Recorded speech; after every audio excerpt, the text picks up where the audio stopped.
fertilization, that is the process of fusion of sperm and ovum, and it results in the formation of zygote, and zygote is the first cell of new organism or new life, right? So their fertilization is not only the fusion of sperm and ovum, it has many events taking place before fertilization, before this fusion as well as after fusion. So collection of all those events together with fusion of ovum and sperm is called fertilization. So it is a sequence of events taking place for the fusion of ovum and sperm. So first of all, it is, what is the site of fertilization? Where does fertilization take place? The site is ampulla, isthmic,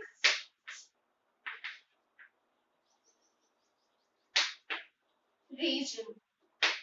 Ampulla, isthmic region of fallopian tube.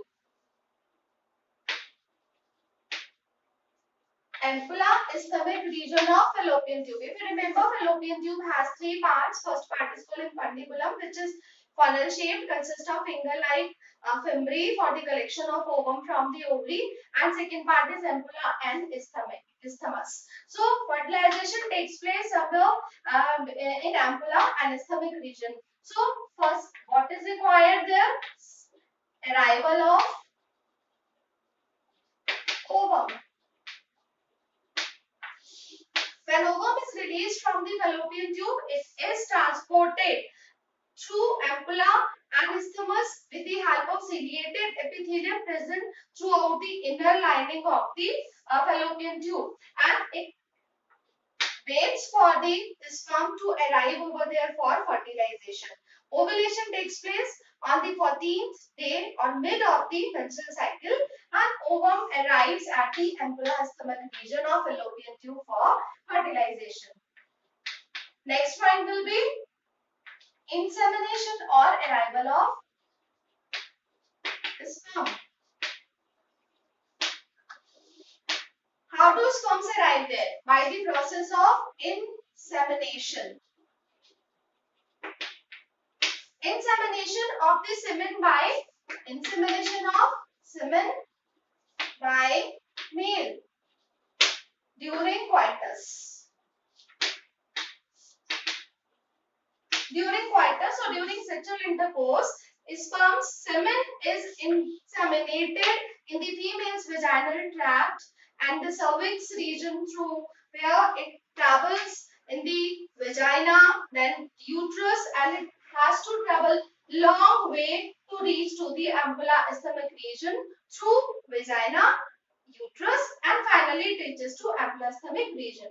So during this movement, the sperm should have vigorous motility, and because of that motility, they would be able to reach to the ovum in ampulla isthmic region for fertilization. So for that, what is required? Capacitation.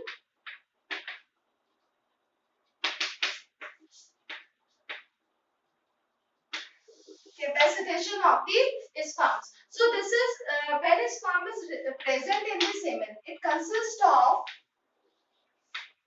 some glycoproteins, some cholesterol attached to its membrane, right? So during capacitation, these all glycoproteins and cholesterol attached to the membrane are cleaned.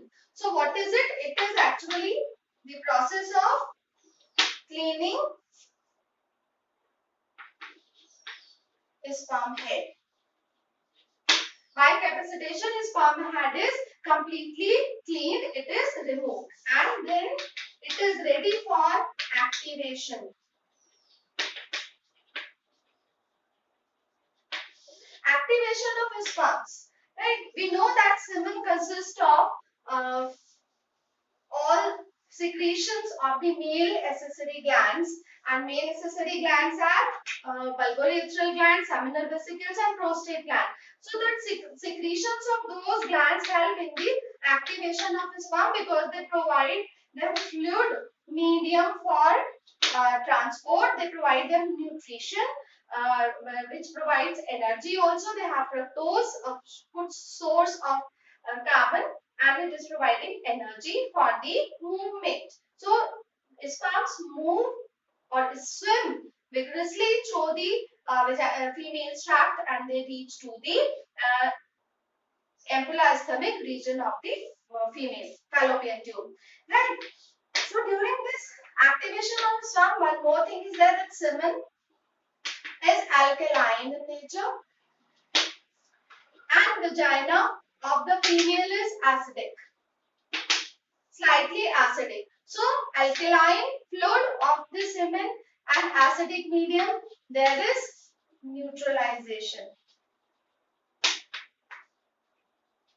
So with the help of semen in the female's vagina, neutralization takes place. That is why sperms are well protected from the in the acidic medium of vagina. Now after activation, there is next point, acrosome reaction.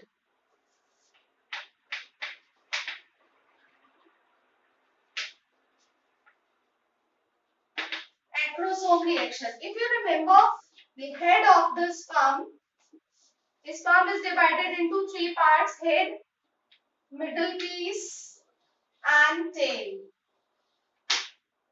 And head consists of large nucleus. This is large nucleus of the sperm, and this cap-like structure present above the nucleus, it is called acrosome. Acrosome reaction क्या है कि this acrosome consists of some hydrolytic enzymes.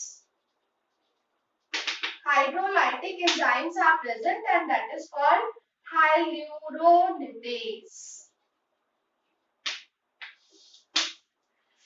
When sperm binds on the specific receptors of the zona pellucida on egg membrane, it releases hyaluronidase enzyme, which dissolves the wall of ovum and facilitates the entry of sperm into the ovum.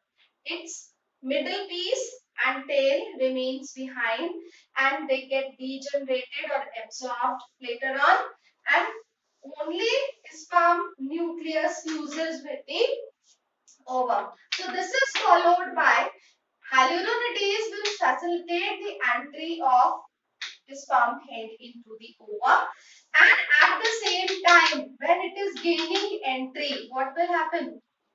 Secondary oocyte will complete second meiosis division, completes meiosis 2 and forms second polar body and ovum. This second polar body degenerates, and it is haploid ovum, which consists of genetic material, some cytoplasm, and surrounded by two membranes, zona pellucida and corona radiata. Right? So when it completes second division, ovum is formed, and then there will be syngamy. Syngamy, that will be the fusion of male and female gametes. Ovum and sperm fusion will be there, that will affect fertilization. Immediately, simultaneously or immediately after that, we consider there will be zona reaction. What is zona reaction? Zona pellucida secretes some chemicals which does not allow further entry of any more sperms into the ovum. That means zona pellucida prevents polyspermy. There are chemical changes in the egg membrane after the entry of one sperm, and they do not allow more sperms to enter it, and that is called prevention of polyspermy, and that reaction is called zona reaction. Right? So these are all events which result in the formation of diploid